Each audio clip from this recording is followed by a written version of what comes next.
Au nom du Père et du Fils et du Saint-Esprit. Amen.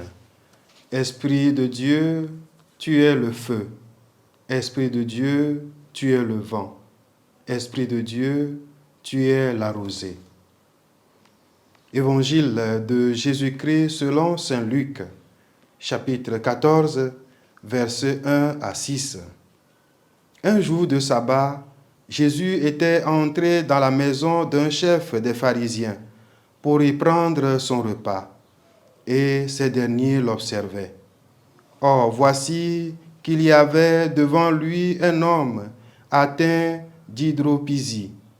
Prenant la parole, Jésus s'adressa aux docteurs de la loi et aux pharisiens pour leur demander: est-il permis, oui ou non, de faire une guérison le jour du sabbat? Ils gardèrent le silence.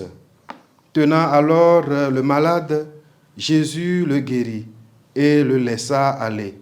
Puis il leur dit: si l'un de vous a un fils ou un bœuf qui tombe dans un puits, ne va-t-il pas aussitôt l'en retirer, même le jour du sabbat? Et ils furent incapables de trouver une réponse. Acclamons la parole de Dieu. Frères et sœurs bien-aimés du Seigneur, aujourd'hui, vendredi 3 novembre 2023, vendredi de la 30e semaine du temps ordinaire, année A. Dans l'Évangile, nous voyons Jésus qui guérit un homme atteint d'hydropysie un jour du sabbat. Dans l'Évangile, l'homme n'a pas demandé à Jésus de le guérir. Jésus gratuitement va lui faire miséricorde. Jésus nous apprend à venir en aide à ceux et celles qui sont en difficulté sans rien demander en contrepartie.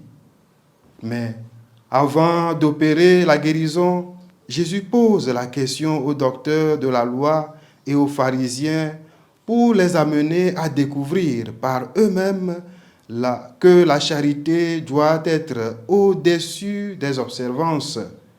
À la question de savoir, est-il permis, oui ou non, de faire une guérison le jour du sabbat? Jésus oppose le bon sens au formalisme. Le Christ n'a pas de repos tant que souffre un membre de son corps.